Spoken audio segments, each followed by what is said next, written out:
Shalom, bien-aimés dans le Seigneur. Que Dieu vous bénisse de partout où vous êtes, au nom de Jésus-Christ. Que Dieu vous donne la sagesse, l'intelligence pour comprendre le message, nos enseignements que nous vous envoyons. Que Dieu vous bénisse. Abonnez-vous, abonnez-vous, bien-aimés.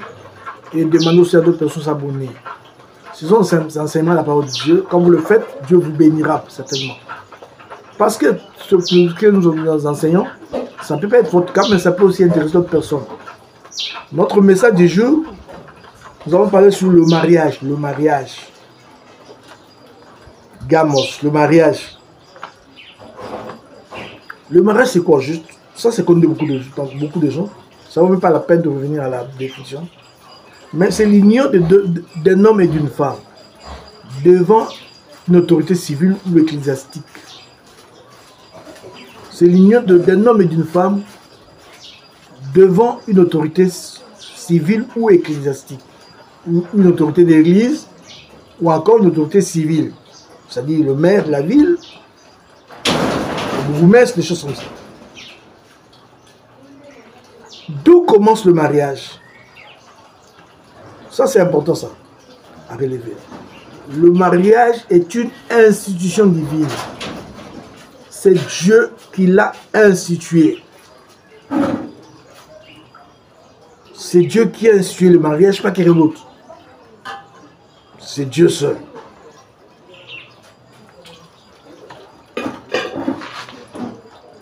Genèse chapitre 2, verset 18, lisons. L'Éternel Dieu dit, il n'est pas bon que l'homme soit seul. Je lui ferai une aide semblable à lui. Le Éternel dit, ça vient de la pensée de Dieu. Le mariage. Comment aujourd'hui toi tu te maries, tu ne veux pas aller à Dieu? Mais ça vient de Dieu, quelque chose qui vient de lui. C'est lui seul qui peut le protéger. Ça vient de lui, sa pensée à lui. Et le mariage doit se faire selon Dieu parce que ça vient de lui. Il n'est pas bon que l'homme soit seul. Il avait créé tous les animaux, mâles et femelles, et il s'est rendu compte, non, l'homme est seul. Pourquoi il est seul? Je lui ferai une aide semblable. Et Dieu lui fit une aide semblable. C'est la femme. Donc le mariage est une institution divine. Et comme c'est une institution divine, ça doit marcher selon les principes de Dieu.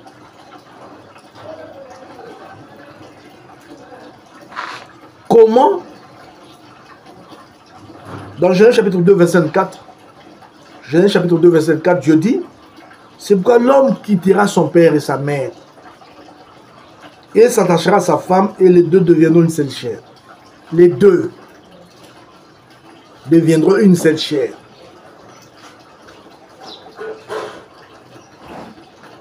Calcul 1 plus 1 nous donne 2.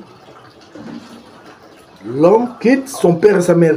Comme nous disons souvent que le mariage, dans ce message, dans ce court message, on ne peut pas parler beaucoup de choses. Donc le message, le mariage en quelque sorte, c'est une œuvre de gens qui ont atteint la maturité. L'homme doit quitter son père et sa mère.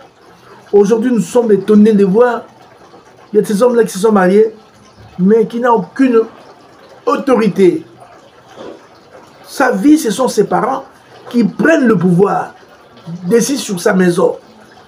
C'est le père ou la mère là, du mari qui vient donner des ordres dans la maison de l'enfant.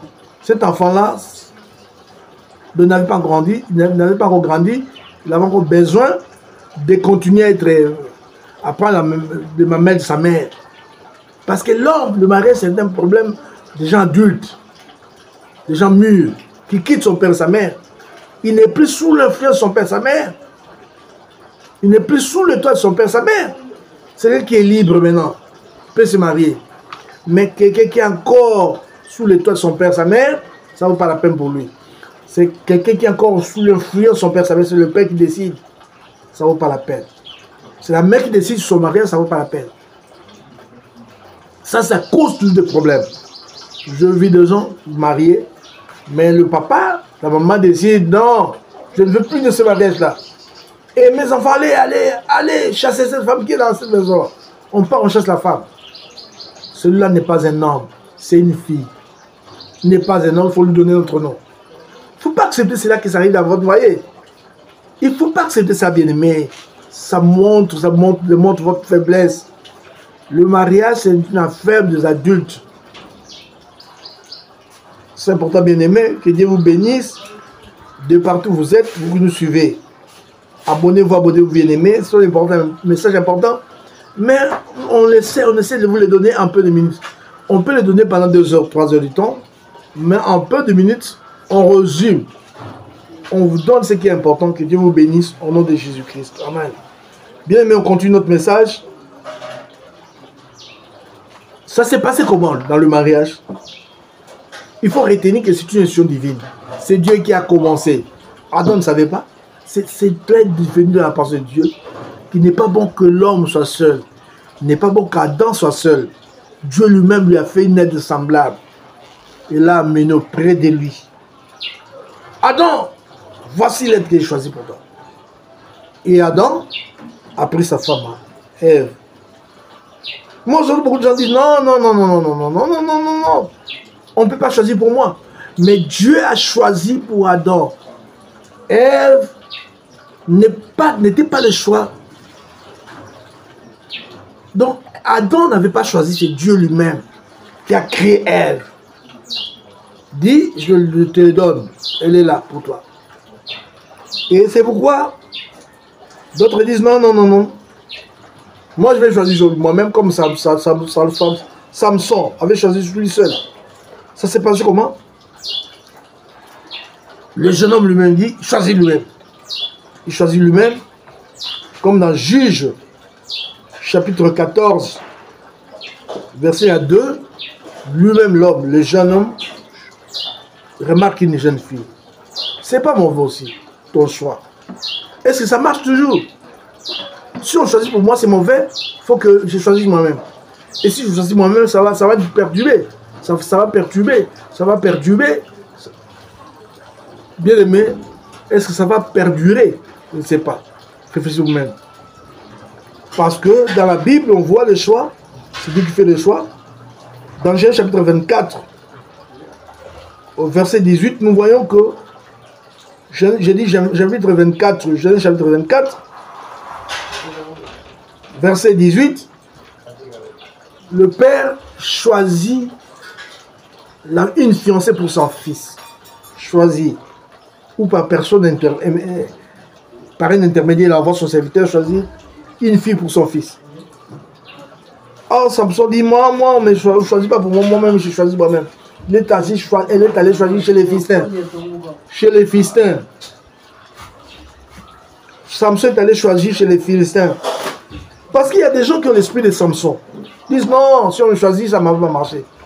Qui vous dit que votre choix marchera? Et que le choix de père ne marchera pas. Qui vous dit ça? C'est pourquoi certains pères disent non, je préfère mieux qu'il choisisse lui-même. Je ne veux pas qu'un jour il vienne me dire, comme Adam avait dit à Dieu, oh, cette femme que tu avais mis à côté de moi, c'est elle qui m'a induit en erreur. Et beaucoup d'hommes ne veulent pas tout ça. Ils disent non, fils, choisis toi-même. Que le pire arrive, ça sera le seul responsable. Ah bon, parce qu'il y a des enfants qui disent non, papa choisit pour moi. Et c'est comme ça. Dans le temps, c'était le père qui choisissait pour leurs enfants, les filles, les fiancés. C'était les pères eux-mêmes qui faisaient le choix. Parce que souvent, le choix se faisait comment? Dans la famille se mariait dans des familles qui connaissent. Non, comme Abraham avait envoyé son serviteur, allait choisir pour Isaac une fille, une fiancée dans la famille, dans leur propre famille, dans leur village, dans leur contrée. Il ne faut pas aller ailleurs. Lui dit, il ne faut pas aller ailleurs. Il ne faut pas aller chez les païens. Parce qu'ils ont des coutumes différentes. Parce que si tu maries mon fils avec une païenne, avec une sorcière, elle va égarer mon fils. C'est pourquoi on choisit toujours dans la famille qu'on connaissait. Et là, vous pouvez le dire vous-même, bien aimé, dans Genèse chapitre 24, verset 3 à 4, dans la famille. C'est comme aujourd'hui, quelqu'un veut marier sa fille, dit, je vais chercher un mari, je vais chercher une fille pour ma fille. Et le père dit, mon fils est en Europe, moi je suis au Congo ici, et il a besoin de se marier. Le père dira non, j'irai dans telle famille, la famille qu'il connaît, que lui le père connaît, que là-bas, les filles, les enfants, cette famille sont bien élevées, et sera bien pour ma fille. Donc le père connaît la famille. C'est quoi, il ira dans cette famille-là, pas dans une autre famille, dans la famille qu'il connaît. La famille qu'il connaît. Parce qu'il sait que là-bas, les gens sont bien élevés, les gens là connaissent le Seigneur, cette famille-là. Mais dans les familles où il y a la sorcellerie, il y a la magie, oh, on n'ose pas. On n'ose pas. On n'ose pas. Bon, je vous dis comme ça, Samson, lui, il est allé chez les Philistins. Une famille qu'il ne connaît pas. Il est allé chez lui, il dit, mon père, moi j'ai remarqué une fille chez les Philistins. Je n'aime qu'elle. Et le père n'était pas content de ça. Mais c'était Dieu qui était là. C'est parce qu'il y avait des problèmes entre les Philistins et les enfants d'Israël. Dieu voulait s'évenger des enfants voulait s'évenger des Philistins. Il disait Salomon, il voulait utiliser Samson contre les Philistins. C'est pourquoi ces choix-là. Et vous connaissez la suite de vous, mes bien-aimés. Et qu'est-ce qui s'est passé? Lorsque le choix est fait, et ça ne s'est pas là-bas, la famille consultait la jeune fille. Luc 24, verset 59. La famille, même si c'est le père qui a choisi, mais on consultait la jeune fille. On ne lui imposait pas. Prends, va-t'en. Mais dis-moi. Non, on consultait la jeune fille. On consultait la jeune fille. Jeune fille, le monsieur a besoin de toi. Si tu veux de lui, Rebecca dit oui, je veux partir, je vais de lui. Je veux partir. Je dis Genèse 24, verset 58 à 60. Allez lire vous-même à la maison. Et après que la jeune fille ait donné sa parole, qu'est-ce qui s'est passé? On a donné quelque chose à la belle famille. Qu'aujourd'hui nous appelons la dot. Parce que j'ai entendu quelqu'un dire, la dot n'existait pas. Ah, la dot n'existe pas. Parce qu'il est un prédicateur. Ah, il dit aux gens, il ne faut pas donner la dette. La dot. Vous n'allez pas donner la dot. Vous allez vous marquer comment? Parce que vous... Donc c'est comme si quelqu'un dit, je veux une voiture. Je ne l'achète pas. Allez-y, allez prendre la voiture. Que ça vous revienne. Oh, moi, je ne donne pas la dot. Ah, vous ne donnez pas la dot. Allez marier dans cette famille-là si on va vous donner la femme. Ça sont les lois qu'on a établies. On donne la dot, Abraham a apporté la dot par son serviteur. On a donné la dot, on a donné l'argent. Lisez Genèse chapitre 24, verset 53. On a donné la dot. Toi qui dis qu'on ne donne pas la dot, ah bon? Ah, tu fais ta loi, toi. Donc c'est toi le décideur. C'est toi le père de cet enfant-là. S'il est un bien d'autrui, tu veux le prendre. Qu'est-ce qu'il faut? Il faut, donc ce qu'on vous demandera, non?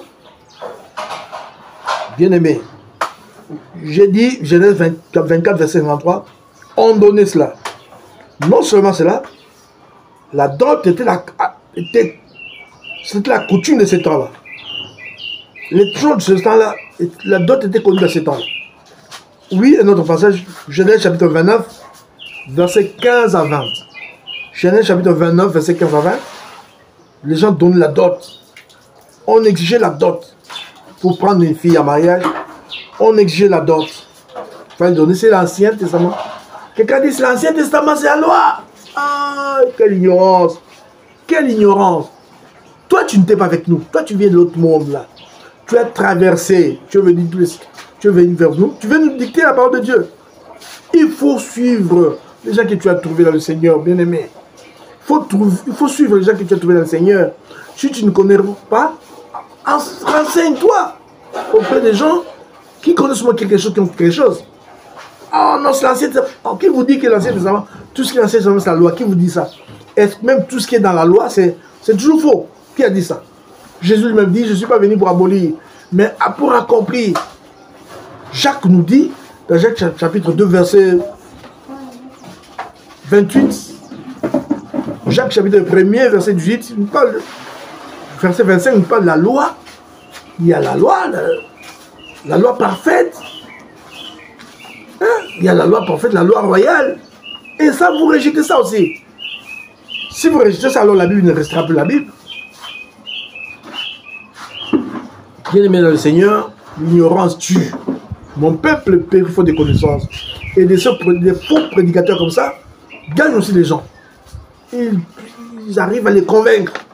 Oh, la Bible l'a dit, n'est pas biblique, des choses comme ça. Est-ce que vous avez des arguments, bien-aimés? La dot est biblique, c'est dans la Bible. C'était une coutume. Ça s'est passé comme ça de ce temps-là. Même Abraham, pour marier, il devait donner quelque chose. Pour marier sa fille, son fils, il devait donner quelque chose. Et toi qui es-tu pour ne pas le faire? Allez-y prendre la chose d'autrui. Alors, ça sera du concubinage. Et alors, Dieu vous jugera parce que vous vivrez à ce moment-là dans l'adultère. Parce que Dieu n'aura pas prouvé cela. Parce que le mariage, c'est une institution divine. Donc, vous devez passer. Ça doit être honoré par tous. Pour que les parents ont reçu le mariage, disent donc, ma fille, partez. Bien-aimé, le Seigneur, la parole de Dieu est vaste. Il faut de l'humilité pour l'apprendre. C'est important. Il faut de l'humilité. Je dis Genèse chapitre 29, verset 15 à 20, lisez vous-même à la maison. Genèse 34, verset 12. Vous verrez, c'était une coutume à ce temps-là. C'était avant la loi. C'était pas pendant la loi ni après la loi. Rien du tout. C'était avant la loi. Lisons aussi Exode chapitre 22, verset 17.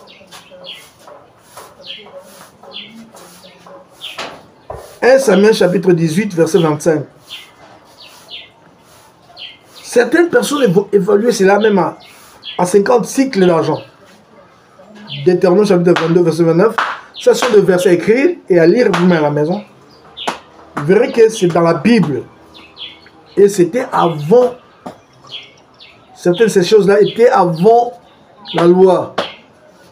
Les gens ont donc la loi mal compris. Beaucoup de gens enseignent ça. Oh non, tout ce qui est dans l'Ancien Testament, c'est la loi. J'ai entendu même un pasteur qui a dit l'Ancien Testament, c'est la loi, il faut rejeter cela. Ah, ça c'est grave, ça. Rejetez ça. Mais si vous rejetez l'Ancien Testament, c'est que vous rejetez aussi le Nouveau Testament. Parce qu'on ne peut pas comprendre le Nouveau Testament sans l'Ancien Testament. On ne peut pas comprendre le Nouveau Testament sans l'Ancien Testament. Donc, si vous rejetez l'Ancien Testament, vous rejetez le Nouveau Testament. Même Jésus-Christ, là, vous le rejetez aussi. Parce qu'il est venu accomplir. Qui est-il sans l'Ancien Testament? C'est l'Ancien Testament qui parle de lui. On reconnaît Jésus par l'Ancien Testament. L'Ancien nous parle qu'il viendra, l'agneau de Dieu.